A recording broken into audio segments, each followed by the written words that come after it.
안녕하십니까 여러분. 직접 대면하지 못하고 이렇게 온라인으로 인사드립니다. 저는 이번 전시 총감독 정연심입니다. 평화 생태지대의 경계 없는 DMZ, 보더레스 DMZ를 그리는 국제예술 전시 DMZ 아트 앤 피스 플랫폼이 9월 15일부터 11월 15일까지 열립니다.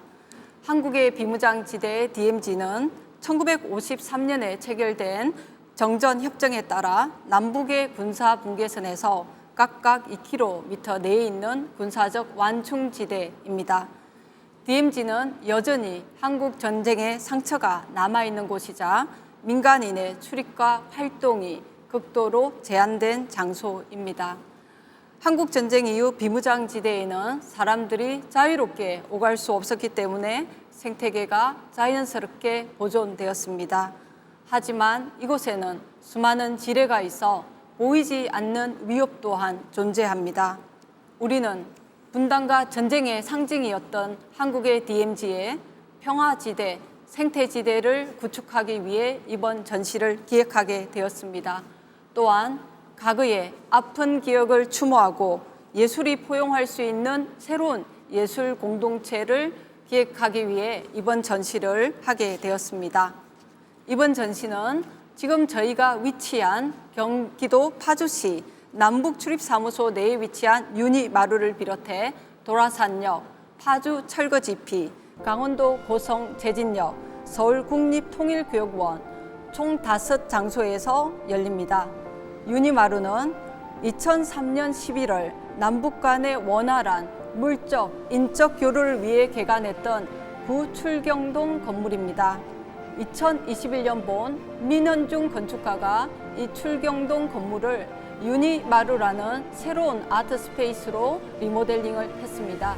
유니마루는 통일을 위한 플랫폼이라는 의미입니다. 다음으로 이번 전시에 참여한 작가들을 장소별로 소개해 드리겠습니다. 유니마루에는 김신욱, 남하연, 백남준, 설기와 민, 노송희, 이브로, 이동기, 이성미, 이소요, 이형우, 임홍순, 최재원, 홍순명, 프란시스 알리스, 마리에티차 포트리치, 스튜디오 아트 스페이스의 엘리아슨, 올라프 엘리아슨과 세바스찬 베어만이 참여합니다. 파주 철거 지피에는 양혜규 작가가 참여합니다. 도라산역에는 강희연, 금민정, 양아치, 이혜승 작가가 참여합니다. 제진역에는 고경호, 김신욱, 김준, 김진주, 양민하, 전수천, 정소영, 최재현, 한석경, 홍영인 작가가 참여합니다. 국립통일교육원에는 이경복, 이목상 작가께서 참여하십니다.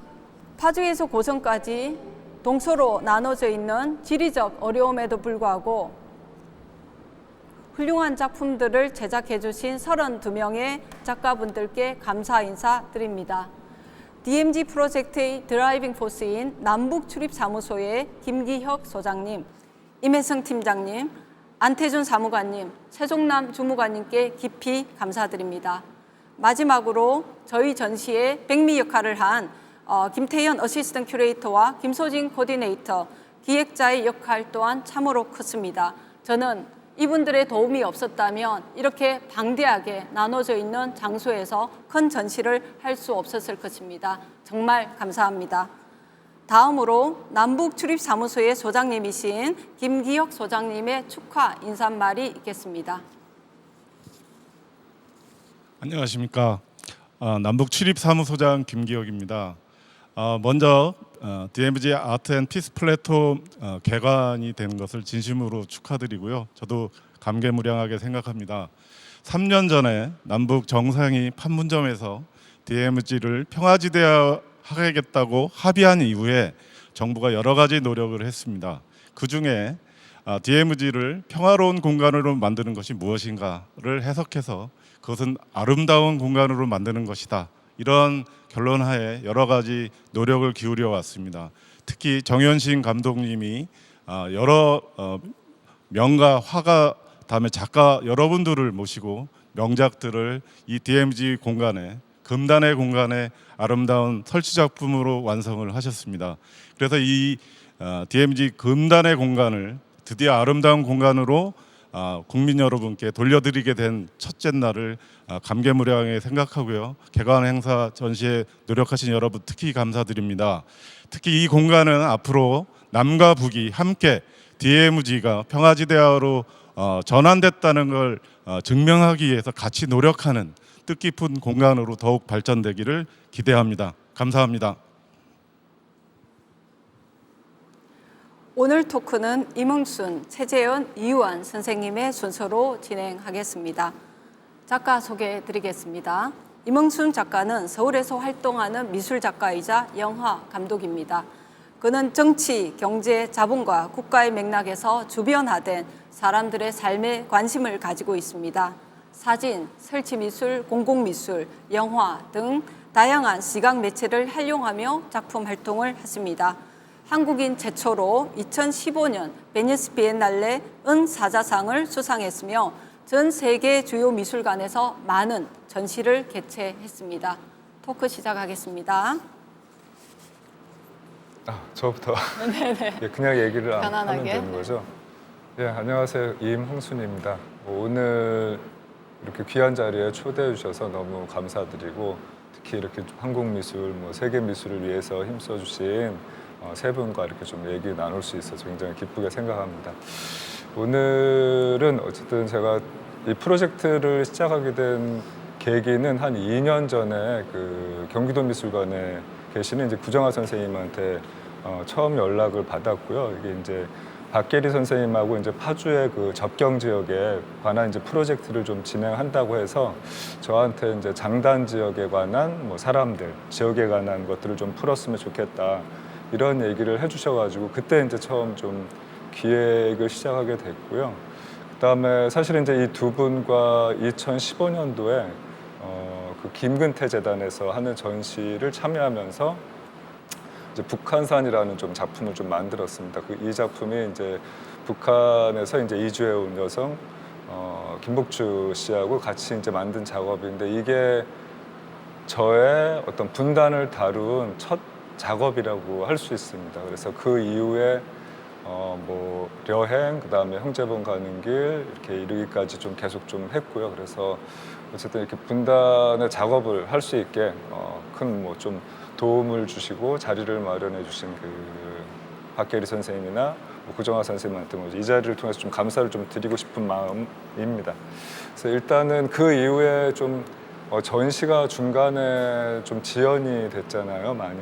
그래서 다시 작년부터 이제 시작을 하면서 그 김태현 큐레이터님한테 여러 가지 이제 좀 정보를 좀 얻게 됐거든요. 그래서 정보들 주시고 또 그래서 이제 장단 지역에 사시는 주민분들을 만나야 되는데 사실 이제 코로나 상황 때문에 이제 만나기가 좀 쉽지 않았습니다. 그래서 촬영도 사실은 쉽지 않았고 그 와중에 이제 그 윤석산 선생님을 이제 좀 처음 뵙고 아마 첫 인터뷰를 좀 진행을 했습니다. 그래서 잠깐 이렇게 윤석산 선생님하고 그 장단 지역에 대해서 사실은 저도 이 전시 프로젝트에 초대받기 전에는 이렇게 장단 지역에 대해서 잘 몰랐거든요. 그리고 지금도 이제 계속 프로젝트를 진행하면서 알게 됐고, 근데 이제 일반 분들이 아마 장단 지역이 어디에 있는지 이런 것들 잘 모르실 것 같아요. 그래서 장단 지역이 어디에 있는지 그 지도 좀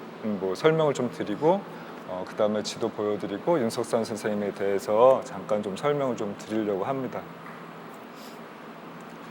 그 장단구는 아까 저 지도 보시면은 있지만 이제 원래 파주에서 있던 곳이 아니고 이제 독립된 군이었습니다. 근데 이제 한국 전쟁으로 인해서 한 3분의 1이 남한에 있고 3분의 2가 이제 북한에 나눠지게 되는데요. 이 남쪽에는 이제 4개면이 이제 파주시로 이제 편입이 됐고 이 지역에 있는 마을들이 이제 모두 이제 장단군에 있는 마을들이 모두 이제 좀 사라진 이후에 남한 지역에는 아마 많이 알려져 있는 그 대성동 마을이 1953년 전쟁 직후에 그 남북 비무장지대에 각각 이제 한 곳씩 마을을 둔다 해가지고 북한에는 이제 기정동 마을이 조성되고 남쪽에는 이제 대성동 마을이 좀 조성됐습니다. 그 다음에 아마 70년 이전까지는 남한이 이제 북한보다는 이제 경제적으로나 많이 좀 어떻게 보면 좀 뒤처져 있는 상황이기도 했기 때문에 아마 이렇게 좀 선전, 약간 전략촌으로 이제 통일촌을 만든 걸로 알고 있거든요. 그래서 1973년에 이제 통일촌이 만들어지고 최근에 2001년에 이제 해마루촌이 조성됐습니다. 그래서 한국의 이제 DMZ 안에 비무장지대 안에 있는 마을이 대송동 마을 하나가 있고, 그다음에 이제 그 민간인 출입 구역에 이제 통일촌하고 해마루촌이 있습니다. 그래서 제가 이번에 인터뷰한 분들은 이제 통일촌에 계신 주민 2분, 그다음에 해마루촌에 살고 계신 2분, 그다음에 이 장단이 고향이신 1분, 이렇게 좀 5분과 그다음에 이제 MBC 춘천 기자님과 이제 DMZ 이제 생태관의 이제 연구관이신 분, 이렇게 한 분 해가지고 7분, 총 7분을 인터뷰를 진행을 했습니다. 이제 윤석산, 제가 이제 처음 만난 분이 이제 윤석산 선생님인데, 그 윤석산 선생님 그림을 좀 보여주실 수 있을까요? 예, 그림이 아니라 좀 설명을 좀 드리겠습니다. 이게 전시장 입구에 이렇게 좀 설명되어져 있긴 한데요. 윤석산 선생님은 이제 1931년생으로 이제 파주 이제 장당군 동장리에서 나고 자라셨다고 합니다. 그래서 그 이후에 한국전쟁 이후에 뭐 계속 이제 남한 쪽, 그다음에 제주도까지 이제 피난 생활을 하셨고, 이 어렸을 때부터 이제 영어에 좀 관심이 많으셔가지고 영어를 굉장히 좀 공부를 하셨다고 그래요. 그래서 한국전쟁 이후에 군대 복무하시면서 미군들과 여러 가지 이제 좀 같이 함께한 부분이 있었고, 뭐 이야기를 들으면서 정말 이렇게 한국 역사, 또 이 접경 지역의 어떤 역사, 산 증인이다, 이런 생각을 좀 많이 했고, 그 중에 이제 가장 좀 인상적이었던 게 어릴 적 꿈이 화가였다라는 얘기를 해주셨어요. 그래서 굉장히 좀 이런 부분이 이제 아무래도 미술을 하는, 또 이제 전시를 진행하는 입장에서 한번 이 선생님의 그림, 못다 이룬 꿈을 좀 한번 이렇게 잠깐이나마 하는 건 어떨까 해서 이제 좀 제안을 드렸습니다. 그래서 3월 달에 제안을 드렸고, 한 5개월 동안 굉장히 좀 연세도 있으시고 몸이 좀 불편하신데도 불구하고 또 이제 뭐 밭일이라든가 이제 봉사활동을 하시는데 불구하고 한 5개월 동안 7작품을 이렇게 그림을 그려주셨어요.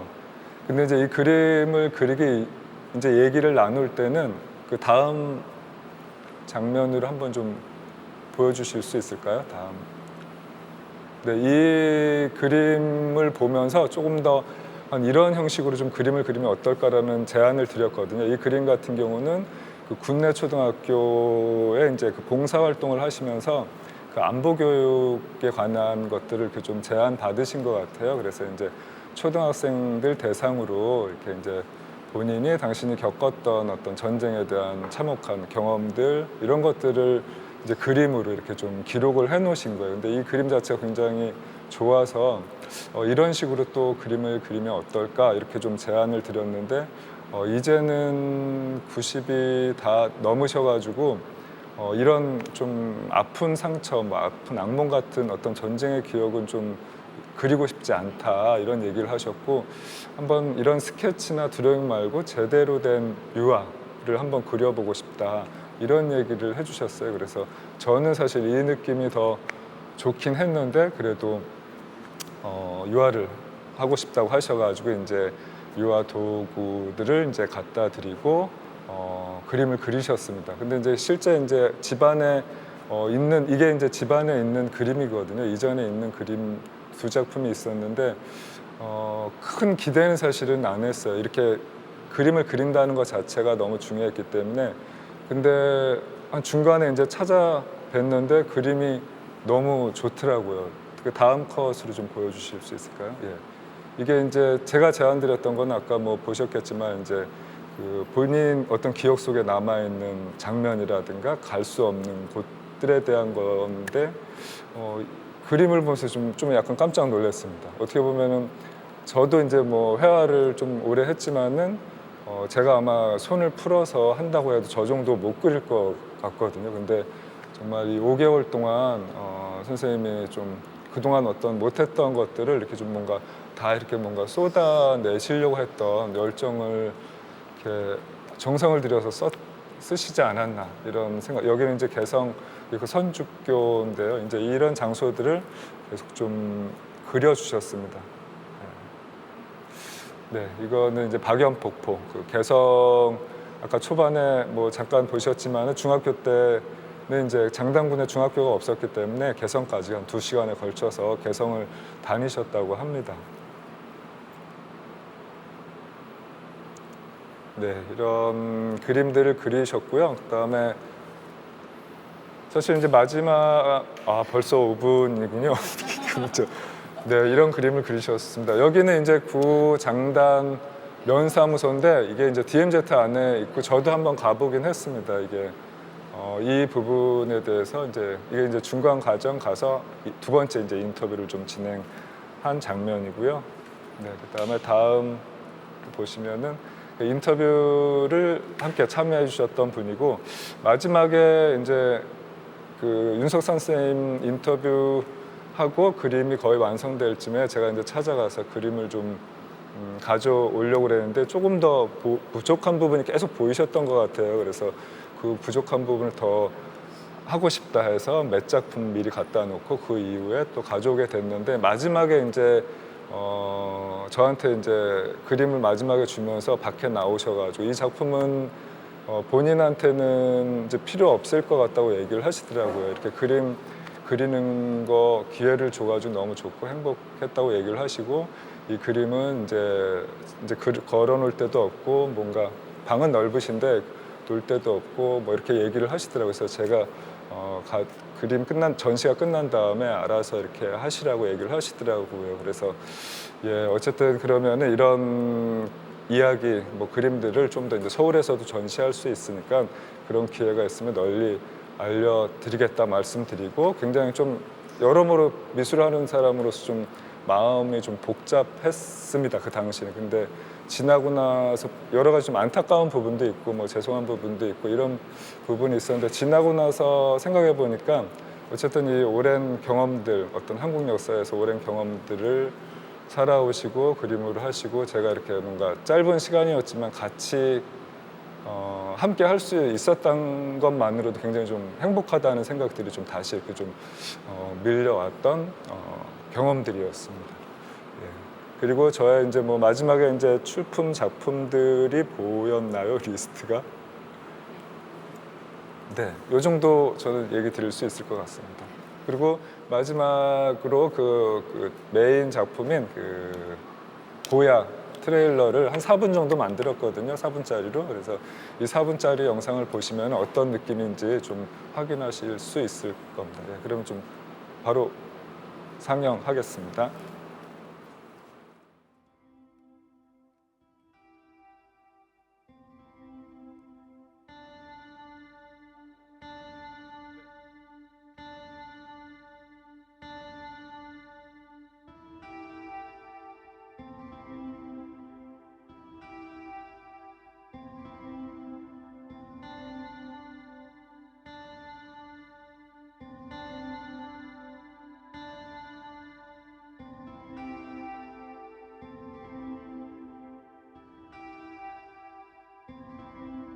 저 북한 방송이 그때 너무 크게 들려서 무섭기도 하고 그냥 도로 나가고 싶기도 하고 그랬었어요. 근데 우리 바깥 양반은 하는 얘기가 매일 나를 붙들지만 않으면 내가 걸어서 가도 3시간이면 집에 가는데 어떤 때는 뭐 하루만 가면 가는데 그 생각만 하고 사는 거예요. 일로 돌아보니까 여기 낮에는 일하고 저녁에는 경기에 쓰고 그래서 뭐 그때 들어왔거든요. 들어와서 내가 해물부터 농사를 시작해야 될 시점이 있어요. 그리고 봄에 논에서 우렁이라고 이렇게 달팽이 우렁이라고 그러는데 시커먼 게 꽤 굵어요.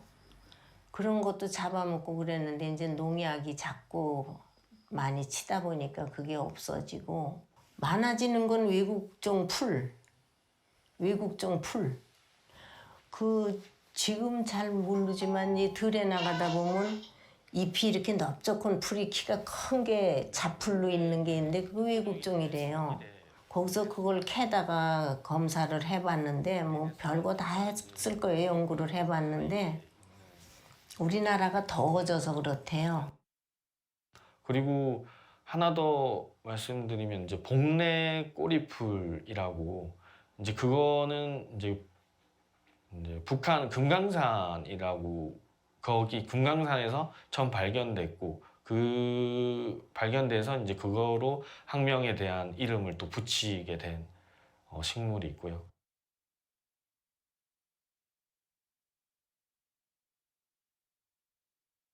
그리고 뭐 게리라든지 제두름이라든지 또 두름이라든지 뭐 엄청나죠. 그리고 이제 우리한테는 조금 그 야생 동물 가운데 좀 천덕꾸러기 신세를 받는 고라니 같은 경우는 중국하고 우리나라에만 서식하는 되게 중요한 동물이거든요. 한국을 대표한, 세계를 대표하는.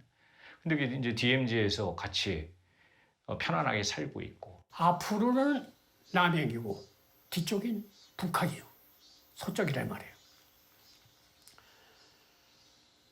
그 산이 그렇게 좋은데 거기가 우리 조응산이에요. 조응산. 옛날 본토 조응산. 그 조응산이 시방 들어가도 못하고 있어요. 또 뻔히 보면서도. 문산 서울이밖에 안 되는데. 그 어떤 날은 저녁에 자다 보면은 그 생각에 못 나요.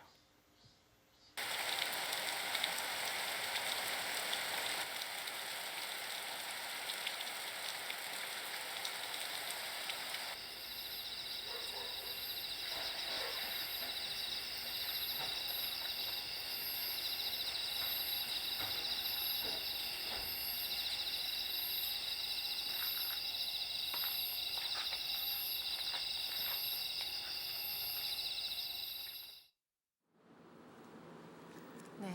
선생님께서 말씀하신 장담면 사무소와 죽음의 다리는 지금 저희가 위치한 유니마루에서 걸어가면 한 20분? 그 정도면 걸어갈 수 있는 아주 가까운 거리에 있습니다. 네, 감사합니다. 네.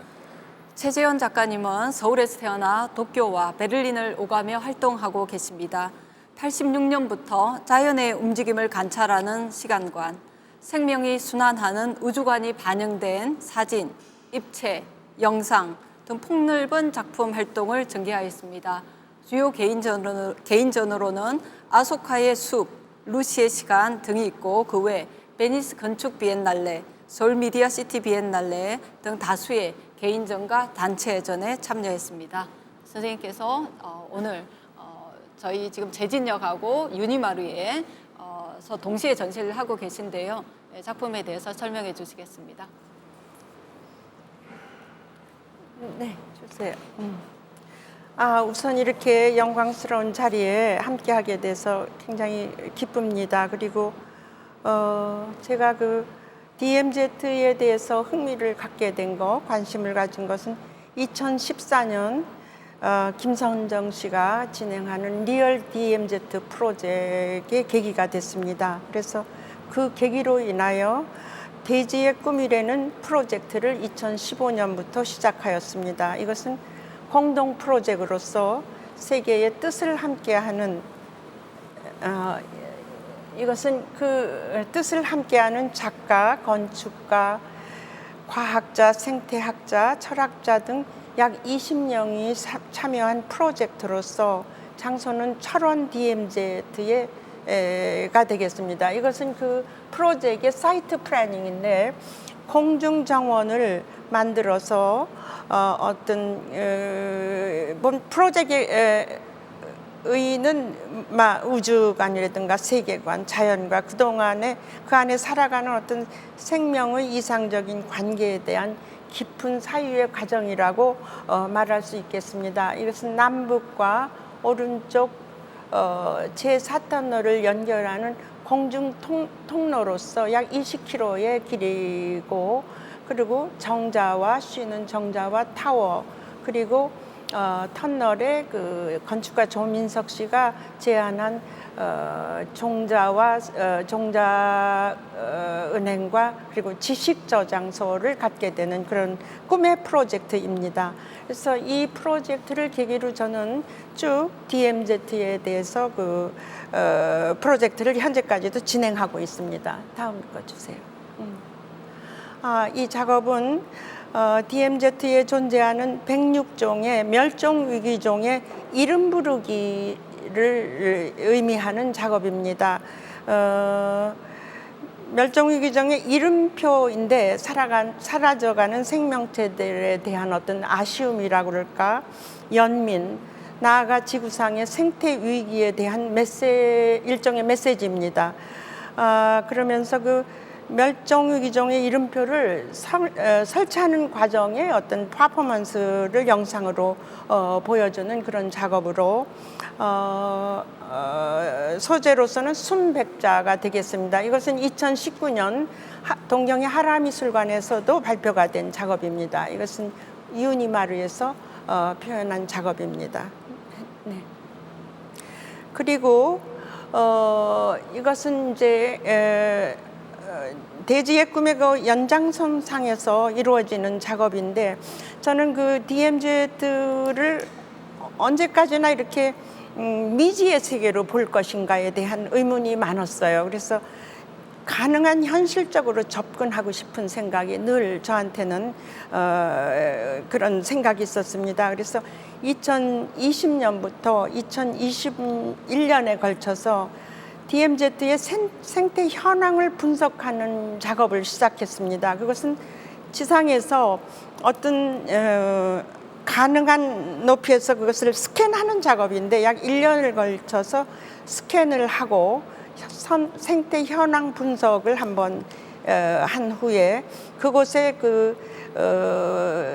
상이한 식물 배치를 하는 것이 저의 작업의 의도입니다. 이 지역의 이제 숲을 회복함으로써 생명이 중심이 되고 자연이 주체가 되는 곳을 만들고자 합니다. 그래서 이 작업을 자연국가라고 명명했어요. 이것은 파주 지방인데요. 돌려주세요. 그래서 그 나지들을 체크해서 나지에 대한 면적과 그리고 위치를 파악해서 그 나지에 어떤 식물이 배치돼야 되는가를 확인한 후 전문가들과 식물을 배치하여 본 그런 작업입니다. 이것은 연천 쪽이 되겠습니다. 네, 다음 거 돌려주세요. 연천과 철원 사이에입니다. 그래서 약 683군데를 마킹을 했습니다. 그래서 이것은 철원 다음에 그 다음에 보여주십시오. 이것은 철원과 화천의 사이가 될 것입니다. 그래서 이쪽엔 좀 그린이 많지요. 그 다음에 보여주세요. 인제가 되겠어요. 이쪽은 숲이 풍부하다고 생각합니다. 그 다음에 고성까지. 고성은 이제 지금 거기서 진한 색깔들이 다 번호가 막혀 있는 곳이 그게 이제 파편화된 나지의 면적이라고 생각하시면 됩니다. 약 1년에 걸쳐서 제가 작업한 이곳에서 정말 자연국가라는 것은 말 그대로 자연이 지배하는 나라입니다. 그래서 이 땅의 자연이 주권에 대한 존중을 요구하는 어떤 상징적 공간으로 자리 잡기를 희망하는 뜻에서 이 작업을 했습니다. 그리고 언젠가는 이런 자연은 경계를 지워버릴 것이라는 기대도 또 한번 합니다. 본 숲 회복의 플랜은 식물 생리학자 홍성각 교수팀과 그의 6명의 식물학자들이 식물 입지 배치 작업을 하였고 자연국가의 숲 회복 배치도는 약 17,500분의 1로 고성 제진역에 전시되었습니다. 네, 다음에를. 네, 이것은 고성 제진역입니다. 저로서는 이게 숲 이런 개념으로 그 동네에서 주신 돌과 그리고 소나무가 무척 아름답더군요. 고성에는. 그래서 소나무를 사용하고 지도를 배치하였습니다.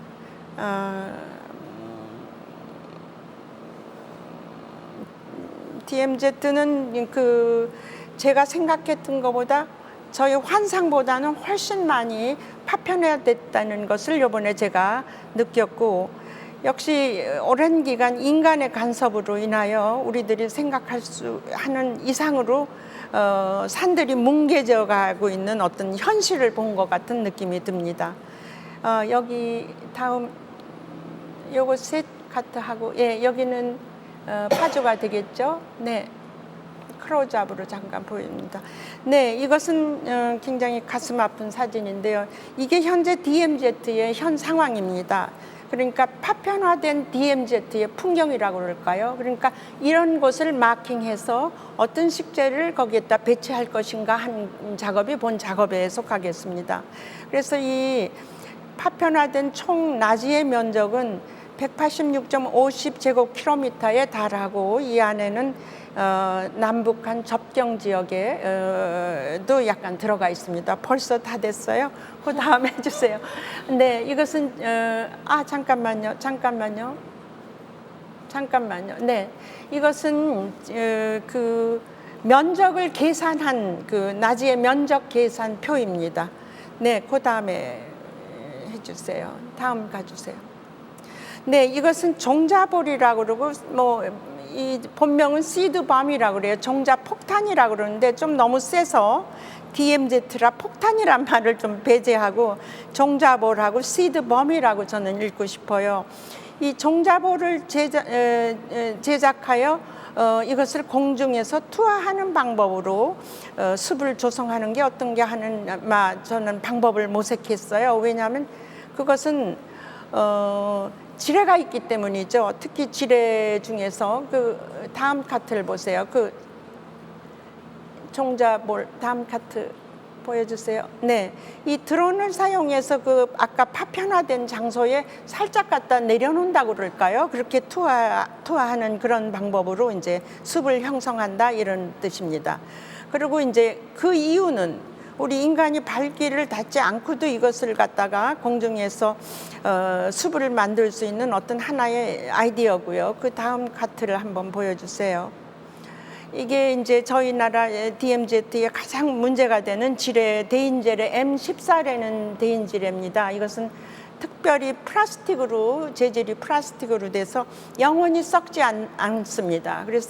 그리고 중량이 물보다 가볍죠. 그래서 우리는 이것을 DMZ의 그 이외의 지뢰들을 제거하는데 약 400년이 걸린다는 그런 데이터가 있는데, 이것만은 거의 영원히 존재한다고 생각해서, 그렇기 때문에 제가 그 공중이라는 장소에서 숲을 만들어 가겠다는 그런 안을 낸 거예요. 종자볼이 여기에서 나왔습니다. 그래서 이것은 어떤 것도 탐지가 안 되고 우리가 그 시각 속에 들어오기도 힘들고 너무 작아요. 폭이 4.5cm밖에 안 됩니다. 그래서 그리고 비가 오면 이리 쓸려다니고 저리 쓸려다니고, 그러고서 흙 속에도 존재하고, 그래서 사실은 어디에 얼만큼 어떻게 존재하는지도 우리는 파악이 안 된 상태예요. 그래서 저는 그냥 거기를 포레스트를 만드는 게, 가장 자연국가를 만드는 게 이상적이라고 생각하는 그런 사람 중에 하나입니다. 네, 이거는 그 종자볼을 만드는 그 프로세스인데요. 종자볼이라는 거는 서양에서는 굉장히 요새 보편적으로 사용돼요. 왜냐하면 사람이 접근이 힘들다든가 아니면은 그런 데서 이렇게 정원이나 숲을 조성할 때 사용되는 그 시드범인데,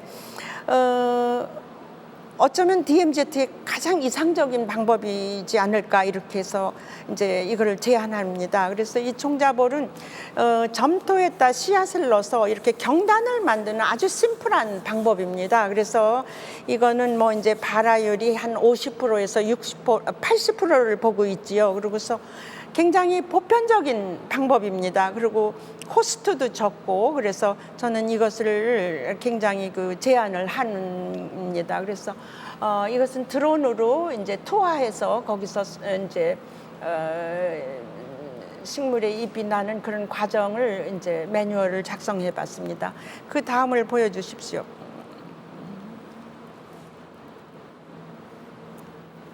네, 그 대신 그 다음에 종자벌이라는 건 이제 굉장히 그 우리 DMZ의 그 파괴되는 그 속도를 감안했을 때 조금 약간 반자연적인 방법이죠. 우리가 설정해서 내려놓고 그 다음에 그게 숲을 조성하는 건 자기네들 스스로가 조성해 나간다는 그런 어떤 반자연 방법이었다면, 이것은 씨앗과 조류들 간의 어떤 순환 관계에서 일어나는 배설물에 의해서 그 숲이 조성되는 그런 방법입니다. 그러고서 또 하나는 배설과 또 하나는 다람쥐 같은 것들이 그 자기가 내년에 먹기 위해서 땅 속에다 묻어두고 잊어버리는 경우가 있어요.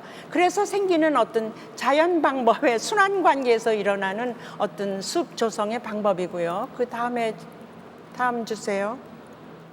이것은 바람에 의해서 씨앗을 나르는 또 하나의 방법, 이건 순자연 방법이라고 말할 수 있겠죠. 그래서 이 세 가지의 방법으로 숲이 조성되면 어떨까 하는데, 역시 이것은 시간을 요구하기 때문에 꼭 종자벌이 들어가서 이게 병행돼야 되지 않을까 하는 그런 생각을 갖고 있습니다. 네, 그 다음요. 네. 네, 이거는 또 하나의 DMZ의 다른 컷입니다. 역시 굉장히 충격적입니다. 우리들은 그 안에 풍부한 생태계만을 생각하고 저 자신도 그렇게 생각해 왔습니다. 그러나 이번에 그 스캐닝 작업을 통해서 얼마만큼 거기가 파괴되고 그 인간의 간섭 아니면 물론 군사적인 문제도 있겠죠. 그런 간섭에 의해서 얼마나 DMZ가 참혹하게 있는 그 현실이 정말 굉장히 절실한 부분이라고 생각합니다. 그래서 이런 게 좀 우리가 우리나라 사람들은 물론이고 세계 사람들이 공유해서 그 생태계를 좀 복원하고 숲을 다시 만드는 어떤 플래닝에 참가하기를 원하는 게 이제 저의 목표가 되겠죠. 네, 다음 보여주세요. 네, 이게 이제 이 본 작업의 그 숲 만들기, 종자벌 만들기의 키가 되겠는데요. 말씀드렸듯이 종자벌은 굉장히 그 쉽게 만들 수가 있어요. 그리고 코스트가 작아요. 우수한 씨앗만 있으면 되는 거예요. 그래서 그 종자벌을 그 만드는 거는 어떻게 보면 이 숲을 만드는 식재 방법의 하나의 기능도 있지만 참여라는 개념이 굉장히 저한테는 중요하다고 생각해요. 어떤 그 참여자들을 결속시키는 매개자 역할로서 이런 동시다발적인 역할이 그 시드볼이라고 생각해요. 그래서 직경 한 3cm에서 5cm 정도의 작은 그 종자볼이 이런 자연국가의 그 숲을 회복시키는 역할을 통해서 참여를 요청하는 것은 어떤 보편적인 사유를 통하여 스스로 자연을 지지하도록 초대하는 것을 의미하는 거라고 저는 생각합니다. 자연국가의 프로젝트에 참여하는 행위는 지구촌 개개인이 그 가치를 인식하며 그것의 참여를 공감하여야만이 가능한 거라고 생각합니다. 세계에서도 가장 정치적으로 긴장된 장소들 중 하나인 한반도의 DMZ에 어떤 이런 자연의 정신이 커다랗게 울려 퍼지기를 바라는 것이 본 프로젝트의 목표가 되겠습니다. 그래서 종자벌 만들기의 참여 방법은 종자벌 만들기에 참여하는 거하고 종자벌을 기부하는 두 가지 방법이 있습니다. 근데 그것은 뭐 소셜 미디어를 통해서 실행할 것으로 계획을 짜고 있습니다. 그리고 그것은 각 국가, 기관, 개인, 어른, 아이 누구나 참여할 수 있는 이런 보편적인 참여의식이 중요하다고 생각합니다. 그래서 종자벌 기부라는 것은 우선 약속의 형태로 기부가 이루어지고 실제 이것이 실현이 가능할 때 실제로 기부가 이루어지는 이런 형태입니다. 그리고 여기에서 참여의 의미는 세상을 바꾸는 하나의 일종의 에너지, 힘이라고 생각해 주세요. 이 에너지는 인류가 증명한 위기에 대한 현실적인 대안이라고 생각하며 그 영향은 미래로 연장될 것으로 생각합니다. 참여 에너지는 정치적인 면을 고려를 배제하고 싶습니다. 보편적인 지구촌의 사람들과의 소통을 통한 공감대 형성을 중시하며 자연국가로 환원되는 에너지로 탄생되기를 기대합니다.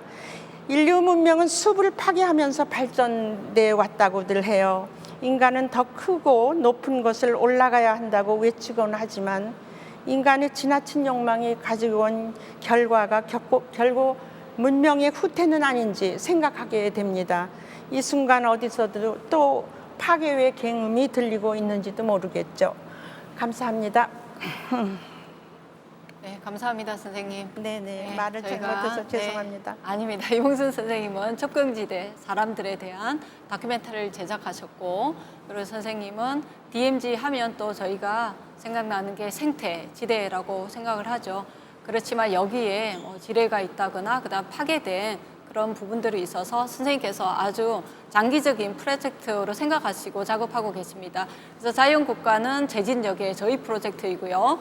그 다음에 이제 설명하신 부분은 선생님께서 좀 더 장기적으로 생각하시는 그 비전에 대해서도 설명하셨습니다. 마지막으로 저희 이완 선생님 소개해드리겠습니다. 이완 선생님은 모노화의 창시자로서 그 이론적 토대를 만드시고 한국의 대표적인 미술가이자 철학자이십니다. 그의 대표작 선호로부터 점에서 강계항 등과 같은 작품은 미술사적으로도 높게 평가를 받고 있습니다. 그리고 2011년에는 구겐하임 미술관에서 개인전을 개최한 바 있습니다. 1972년부터 91년까지 일본의 타마 미술대학교에서 재직하시면서 인재를 양성하시기도 했습니다. 이완 선생님은 파리 비엔날레, 그러니까 비엔날레가 많이 없을 때 있었던 우리나라 굉장히 초기의 비엔날레입니다. 우리나라 작가들이 참여했던 파리 비엔날레에 참여하시고 상파울로 비엔날레, 베니스 비엔날레 등을 통해 지금까지도 가장 왕성한 활동을 하고 계신 작가분 중 한 분이십니다.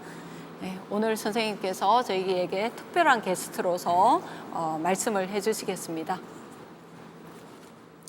네, 이유환입니다. 오늘 여기에 참석하게 해준 여러분들의 뜻에 대단히 감사드립니다. 저는 파리에서 여기 들어왔는데 여기 들어오기 위해서 많은 여러분들의 협력과 그리고 노고가 없으면은 간단히 들어올 수 없는 여러 가지 어려운 상황들이 있었는데 그런 상황은 코로나라는 것 때문에 일어난 것이죠. 그런데 이 코로나로 말미암아 세계는 지금 어쩔 바를 모르고 어느 지역을 가도 지구촌에 안전한 곳은 없게 되었습니다. 그만큼 코로나라는 것이 불안과 공포와 여러 가지 또 그 일상을 파괴하고 일상을 완전히 그냥 어떻게 해 좋을지 모르는 그런 궁지에 빠뜨리게 만들고 있는데 아주 문명으로 자랑하는 인간이 이 조그만 보일까 말까한 바이러스에 붙잡혀서 이래지도 저래지도 못하는 상황에 처하고 있습니다. 그런데 이 코로나가 왜 생겼는가? 여러분들 뭐 다 잘 아는 얘기를 제가 되씹어서 지금 하고 있습니다. 이게 저는 되씹는 얘기가 중요하다고 생각하기 때문에 코로나는 많은 과학자들이 얘기하다시피 이 자연계에 살고 있는 원시 시대부터 있는 그런 바이러스의 하나입니다.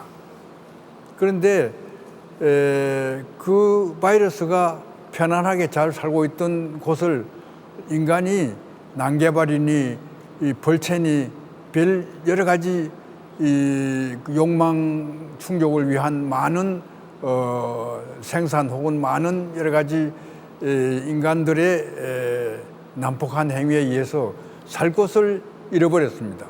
살 곳을 잃어버리다 보니까 인간을 숙주로 삼고 들어온 거 아닙니까? 그러니까 이거는 당분간 끝나지 않아요. 계속 인간하고 같이 살아갈 수밖에 없게 만든 게 인간이니까.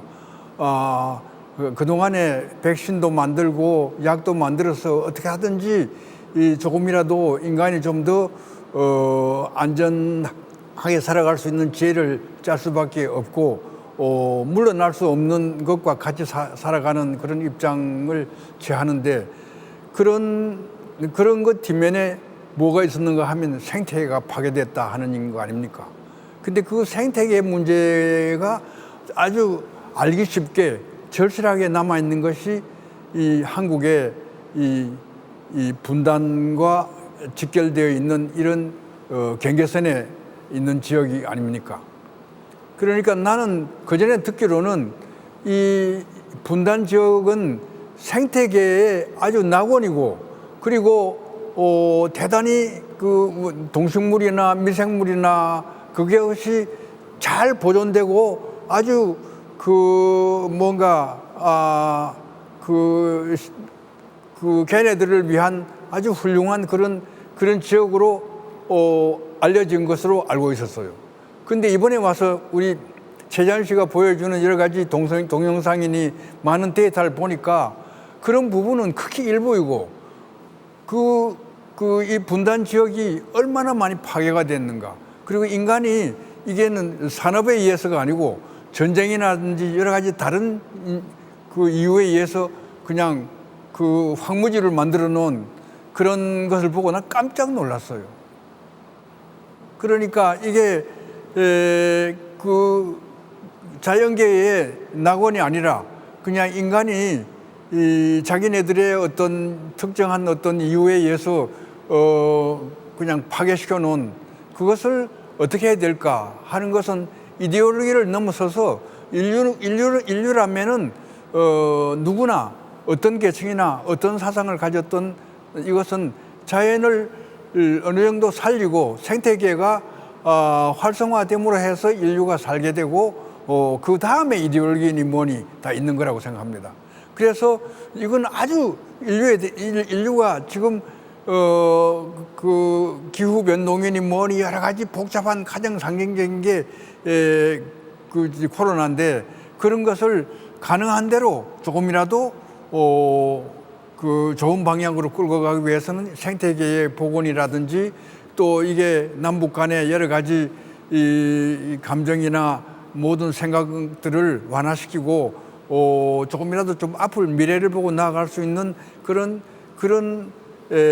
요소들을 제공하고 있는 것이 바로 여기 앉아 있는 이런 계기라고 봅니다. 예술가라는 거는 그냥 놀고 먹는 데서 나오는 것이 아니고, 사실은 태반의 예술은 극한 상황이라 그럴까, 아주 어려운 데 처했을 때 예술가가 그 생각을 굳히는 그런 부분이 많습니다. 그러니까 일상에 있더라도 예술가의 머릿속에는 늘 극한 상황을 한정하는 그런 예가 많아요. 그런데 이건 행인지 불행인지 바로 우리는 극한 상황에 살고 있는 것을 우리가 체험하고, 우리가 또 6.25 전쟁 이후에 아직까지도 해결되지 않은 문제에 우리가 처해 있다는 것을 잘 보여줍니다. 그러니까 이런 곳에 와서 실제로 자연이 생태계가 어떻게 되고 있는가 하는 것을 체험하고, 그리고 이런 것을 보면서 예술가가 어떤 표현이 가능한가, 어떤 표현을 해야 될 것인가 하는 이것을 절실하게 심각하게 생각해야 되지 않나 하는 것을 제 자신 아주 깊이 마음 깊이 되새기고 싶습니다. 오늘날 예술가는요, 다는 아니지만은 잘 나간다는 예술가일수록 어떤 부분에서는 문제가 많습니다. 뭔고 하니 오늘 자본주의 사회에서는 공장 생산, 대량 생산, 대량 소비, 거기에 많은 무슨 아트 페어라든지 옥션이라든지 무슨 여러 가지 그런 행사가 많은데, 거기에 놀아나서 많이 생산하고 많이 소비하게 많이 팔아먹고 한 그런 데 놀아나는 그런 부분들이 없잖아 있습니다. 예술가들은 정말 크게 반성해야 될 부분이 있는데, 예술가들이 조금이라도 좀 더 머리를 숙이고 고개를 숙이고 좀 더 자기 가까운데 일상 안에 있는 자연이라든지 생태라든지 이런 문제에 좀 더 신경 써야 되겠고, 그런 데서 만든다는 것, 생산한다는 그런 것보다는 덜 생산하고 덜 만들고 만들지 않은 것과의 대화를 나누는 데에 미래가 있다고 생각합니다. 그래서 이 미지를 향해서 가려면은 이런 일단 생태계라 그럴까 자연이라는 것을 다시 보고 거기서 우리가 많은 반성과 영감을 얻어서 앞으로 나가야 되는 그런 데에 처해 있지 않나 나는 이렇게 생각합니다. 그래서 작품이라는 것이 자기 아이디어를 축출해서 그냥 그 아이디어를 대량 생산해서 나는 것이 아니라 자연 혹은 생태계와의 대화에서 작품이 나와야 되고 그리고 만드는 쪽이 아니라 덜 만드는 쪽에서도 얼마든지 표현이 가능하고 미지를 얘기할 수 있는 그런 것을 알리는 것이 더 예술가에게 오늘날 처해 있는 예술가들에게 중요하지 않나 이런 생각입니다. 그래서 우리 최재현 씨는 이 코로나가 생기기 이전부터 이 프로젝트를 꾸준히 혼자서 치열하게 사고하면서 밀고 나간 그런 것을 내가 옆에서 보고 정말 참 훌륭하다. 참 그리고 참 착하고 많은 현대미술에 있어서 중요한 메시지를 주는구나 하고 늘 나는 마음속으로 우러러보고 칭찬해 왔는데 여기 와서 보니까 정말 아까 씨 뿌려서 숲을 다시 만든다거나 여러 가지 그런 프로젝트는요 정말 어디 가도 인류가 앞으로 생각해야 될 그런 문제를 첨단해서 구체적으로 그리고 실천적으로 이행하고 있다는 걸 알고 참 감동했습니다. 그러니까 지금 여기 전시도 그렇지만 전시가 예감을 준다거나 혹은 어떤 그 현실이 어떻게 되어 있는가 하는 것을 다시 보게 만드는 그런 자극적인 것도 많고 아주 신선한 그런 그런 여러 가지 인상을 많이 받았습니다만은 예술이라는 것이 그냥 놀고 먹는다거나 재미를 본다거나 그런 것보다는 모든 이 존재라 그럴까 인류가 살아가는 근원적인 문제 가장 심각하고 어려운 그런 밑바닥에 갖다 닿는 그런 문제를 안고 있다는 것을 예술가들은 정말 다시금 깨달아야 되겠고 그것이 너무 비일상적으로 동떨어진 데서만 집착을 할 것이 아니라 때때로는 이런 아주 현실적인 어떤 그 아픔이라든지 어떤 그 상황이라든지 그런 데에 자기가 지나가고 경험하고 하면서 되새기는 그런 계기가 되어야 되겠다 하는 것을 저 자신 절실히 느꼈습니다. 그러니까 이런 주어진 상황을 이게 좋은 상황은 아니지만은 이건 우리는 겪고 이걸 앞으로 해결해 가야 되는 그런 고비에 와 있는데 이게 언제까지나 이루고 있어야 될 것도 아니고 우리는 남북이 합쳐서 혹은 세계가 같이 이 베를린 장벽이 무너지듯이 이 하루빨리 이런 것이 없어지고 남북이 더 왔다 갔다 하고 그런 교류하면서 정말 생태계, 자연계를 위해서 서로 힘을 합쳐서 좀 더 활성화되고 좀 더 평화롭게 진전이 될 수 있는 그런 쪽을 향해서 가야 되겠는데 위선은 그렇게 가지 못하니까 이런 장소를 활용해서라도 북에 있는 예술가들도 부르고 남에 있는 예술가들도 오고 때로는 남북뿐만이 아니라 외국에 오늘날은 특히 내외적으로 통풍이 되어야 되기 때문에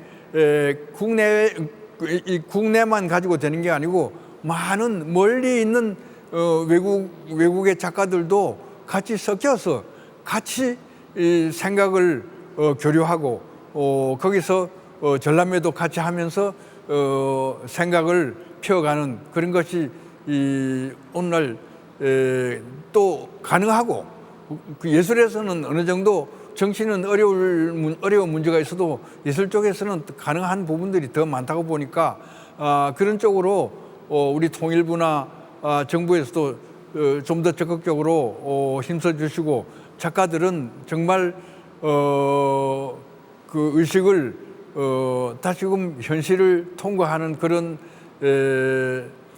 측면에서 이런 계기를 잘 살려서 좀 더 앞으로의 자기 표현이 그리고 예술이 아주 구체적이면서도 또한 먼 미래를 위해서 갈 수 있는 그런 쪽으로 생각을 바꿔야 되지 않나 생각합니다.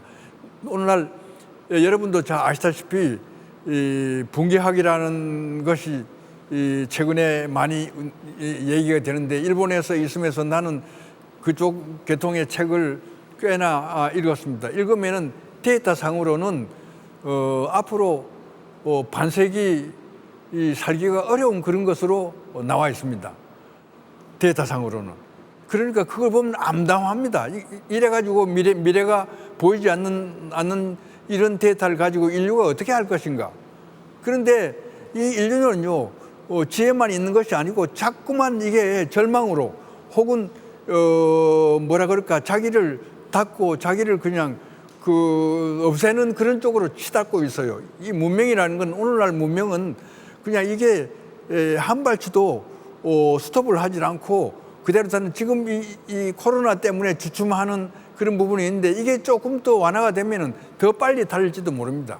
생산력 올리고 뭘 더 만들고 더 소비하고 하는, 이래가지고는 이게 우리가 지금 얘기하고 있는 생태계를 살립시다, 자연 국가를 형성합시다 하는 건 대단히 힘들게 되어 있는 게 솔직한 상황입니다. 그러니까 이게 데이터 상으로 현실이 가고 있는 것은 우리가 바라는 것과는 너무나 다르기 때문에, 이런 것을 우리가 인식하고 다시 어떤 그 반성과 더불어서 우리가 조금이라도 그런 데이터와 달리 갈 수 있는 그런 길을 모색하고 그런 쪽으로 좀 더 생각도 모으고 그런 데에 예감도 주고 뭔가 자극도 줄 수 있는 그런 표현이 좀 더 활성화되었으면 하는 그런 생각을 굳히게 됩니다. 오늘 저는 아주 추상적인 얘기밖에 드릴 수 없는데, 구체적인 문제에 걸리면 예술가는 약합니다. 이 최재원 씨는 대단히 구체적인 것을 내놓았는데 훌륭해요. 근데 예술가는 그런 쪽이 약한 사람인데, 이 친구는 거기서도 아주 현실적이고 구체적인 그런 안을 내놔서 내가 참 감복했는데, 어쨌거나 추상적인 것도 때때로 필요하니까 이런 생각을 바꾸고 앞으로 진취적으로 미지를 향해서 바라보는 그런 예술 표현의 출발점 여기가 됐으면 좋겠다 하는 생각을 했습니다. 잘 부탁합니다. 선생님 감사합니다. 네네. 저희가 DMZ의 어떤 아카이브를 제가 살펴보니까 1980년대 후반, 1990년대 초반에 이제 베를린 장벽이 무너지고 그 소비에트가 이제 러시아로 바뀌면서 동유럽 이제 독립하고 이러면서 남북 간에도 이 통일이 올 거라는 그 막연한 어떤 기대감, 낙관주의 이런 게 굉장히 많았던 것 같습니다. 그래서 DMZ에 대한 전시가 그때 굉장히 정말 많았던 것 같고요. 다시 한번 2010년대에 또 많은 작가들이 DMZ에 대해서 다시 사유해보고, 오늘 이번에 지금 서울에서도 열리는 많은 전시를 보면 DMZ로 작업하는 작가들이 굉장히 많다는 것을 알 수가 있습니다. 그 동독, 서독이 통일이 갑자기 된 것이 아니라 굉장히 많은 작가들 아니면 문학인들, 예술인들이 함께 힘을 합쳐서 굉장히 다양한 사유를 했듯이 앞으로도 이런 주제가 굉장히 많이 다뤄졌으면 좋겠습니다. 그리고 저희가 이번 지금 작가들은 제가 두 분을 소개해드렸지만 저희 전시에 32명의 작가분들이 참여하기 때문에 더 많은 분단 한국의 과거와 현재, 미래가 이야기되고 있고요. 다만 저희가 지금 빠진 부분이 북한 미술가들의 참여입니다. 교류가 굉장히 경색되어 있고, 그렇지만 유니마루가 우리가 리모델링을 하면서 기존의 건물의 파사드 부분이 삼나무를 사용했더라고요. 그래서 그 삼나무를 가지고 어떤 그림의 프레임을 만들어서 지금 남한 미술가와 북한 미술가들이 교류할 수 있는 어떤 가상의 좀 비어있는 공간을 만들어 두었습니다. 그래서 미래에 정말 교류가 있다면 미술가들이 적극적으로 교류해서, 아니면 생태학자들도 적극적으로 교류해서 이런 교류의 물꼬가 이 유니마루에서 일어날 수 있기를 저희는 기대하고 있습니다.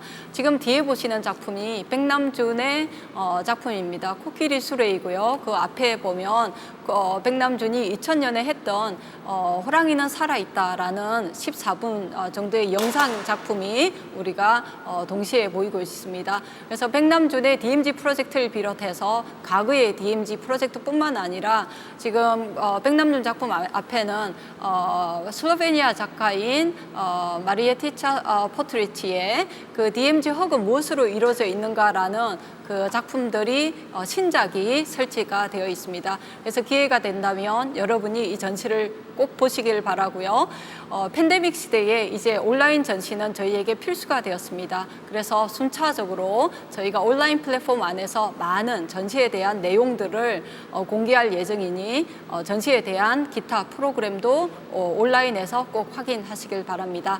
한 70분 동안 저희가 그 오프닝 소개와 그리고 작가들의 아티스트 토크가 있었습니다. 장시간 저희에게 이 프로젝트를 소개할 수 있는 또 기회가 되어서 감사합니다. 마지막으로 제가 그 참여하신 분들께 어떤 한 1분 정도 유니마루의 공간이 앞으로 이렇게 사용이 됐으면 좋겠다라는 어떤 희망과 기원의 메시지를 저희가 들어보고 저희의 오늘 토크를 마치도록 하겠습니다.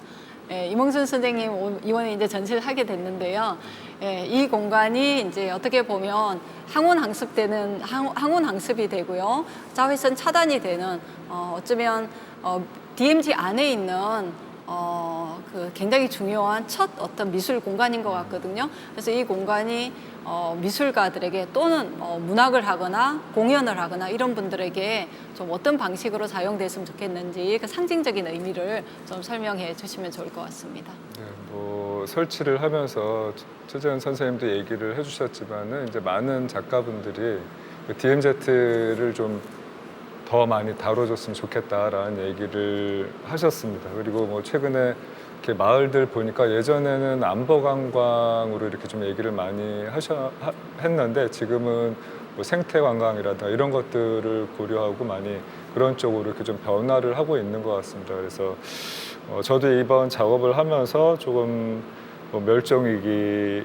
뭐 희귀생물들에 대한 관심이 좀 더 필요한 것 같고 특히 그 안에서 뭐 이완 선생님이 얘기를 하셨지만 저도 생태가 굉장히 잘 보존되고 있다라고 생각을 했는데 어떤 부분에서는 굉장히 좀 많이 파괴된 부분들도 있고 또 우리가 생각하지 못했던 뭐 동물들 같은 경우도 지뢰라든가 뭐 여러 가지 인간에 의해서 약간 이제 장애를 갖게 되는 동물들도 굉장히 많거든요. 그래서 이제 이런 부분들에 좀 더 관심을 가졌으면 좋겠다라는 생각을 좀 해봤고 이 공간이 어쨌든 어떻게 보면 이제 남한의 최북단에 있고 어떤 끝이라고 생각을 하지만은 어떤 부분에서는 또 더 어떤 시작점이 됐으면 좋겠다라는 좀 생각을 해봤습니다. 예. 감사합니다. 최재현 선생님. 네, 저도 뭐 같은 맥락인데요. 독일 장벽이 무너지기 해체되기 전후를 경험한 저로서는 그 시대의 그 유럽의 작가 또 특히 독일의 작가들은 정말 그 참여를 많이 했어요. 그 장벽에 대해서, 그 분단에 대해서. 그래서 물론 그 작가들만의 힘으로 된 거는 아니겠지만 어떤 그 환경을 유연하게 만든다든가 또 정치나 모든 뭐 예를 들어서 뭐 기업가들이 할 수 없는 일을 작가들은 충분히 또 해낼 수가 있는 그런 어떤 환경을 조성한다고 그럴까요? 이런 걸 생각하면 이 장소는 굉장히 뜻있는 장소라고 생각합니다. 아까 선생님께서 말씀하셨듯이 북한 작가도 올 수 있고 그리고 우리 물론 남한 작가도 참여할 수 있고 또 다양한 방면의 표현들이 이곳에서 일어나야 되고 그리고 특히 저는 우리 DMZ는 우리 남북 간에 물론 중요한 그런 문제점이 해결되는 게 물론 1차적인 문제겠지만 사실은 세계에서 공유를 해야 돼요. 저는 그렇게 생각하고 있습니다. 제 시드볼도 그런 면에서 나온 건데 공유를 해서 많은 작가들이 참여해서 여기에 사정을 좀 알릴 수 있고 그리고 그런 에너지가 저희는 평화로 가는 어떤 하나의 단계가 되지 않을까 하는데 이 장소가 그렇게 사용됐으면 합니다. 네, 같은 말입니다. 네. 이완 선생님 마지막으로. 뭐 다 똑같은 얘기인데 되풀이밖에 없는데 난 바깥에 살다 보니까 암만 해도 외부가 의식이 되는데 국내는 물론이고 역시 외국에서 활동하는 외국인 예술가들이 한 명이라도 이 장소에 와서 보고 간다거나 무슨 전시를 한다거나 뭐 한두 마디 얘기를 한다거나 그런 계기가 되었으면 합니다. 베를린 장벽이 무너지는 그 이면에는 우리 최재은 작가님 지금 얘기했지만은 내가 친한 독일 작가들의 꽤 많은 작가가 동독에서 서독으로 넘어온 작가들이고 내가 개인적으로 아주 친했던 적은 시그마 폴케는 몇 년 전에 죽었지만은 아주 가까운 그런 친구였습니다. 그분들은 서독으로 왔다가도 동독하고도 관계가 많이 있었어요. 그리고 나는 동독에는 안 갔지만은 베를린 갔을 때 동독에 얼마든지 갈 수 있는 기회가 있었는데 우리나라 사정으로 거기 갔다가는 내가 큰일 날 것 같은데 한국에 못 돌아올지도 모르는 그런 경험 때문에 그냥 안 가봤습니다만은 거기는 정말 그 벽이 무너지기 전에도 이면에서 많은 그 교통이 있었고 그리고 생각들을 교환하고 하는 그런 부분들이 있었습니다. 서로 비판할 수 있는 부분은 비판하지만 비판 이전에 할 수 있는 일이 나는 많이 있다고 봅니다. 여기서 지금 진행하고 있는 지금 생태계 문제라든지 이런 건 얼마든지 서로가 교류해야 되겠고 얘기가 될 수 있는 부분이고 그리고 서로 표현의 양식이 다르더라도 오늘날 그게 뭐 1보 2보 차이지 그게 뭐 큰 차이는 아니에요. 그러니까 가능한 대로 여기에 그 중국이라든지 소련이라든지 그 우리와 체제가 다른 쪽 분들도 좀 많이 와보고 그리고 우리 쪽 분들도 또 우리 체제와 좀 다른 데도 가보고 그렇게 해서 서로들 생각도 교류하고 좀 더 뭔가 우리 자신이 열릴 수 있는 이런 계기를 이런 데를 보면서 생각할 수 있는 그런 곳이 되었으면 좋겠고 제일 무엇보다도 이런 기회가 오늘 같은 이런 기회가 지속적으로 많이 앞으로 실행되었으면 하는 것이 소원입니다. 네, 선생님 감사합니다. 저희가 DMZ 하면 평화 생태지대로 알려져 있습니다. 저는 여기에 우리의 유니마루 공간을 비롯해서 제진역 그리고 도라산역 다양한 역을 사용하고 있는데요. 이 공간을 저희는 접촉지대 하나의 컨택존으로 생각을 했습니다. 그래서 문화가 상이하더라도 이념이 상이하더라도 다양한 생각을 가지고 있더라도 이 공간에서 서로 만나서 이야기하고 전시하고 교류하는 그 첫 출발점이 되기를 기원하면서 이번 전시를 기획하게 되었습니다. 마지막으로 전시에 참여해 주신 작가분들께 다시 한번 감사드리고요. 그리고 코끼리 수레를 대여해 주신 백남준 아트센터 그리고 개인 컬렉터 분들께도 정말 감사합니다. 오늘 장시간 감사합니다, 여러분.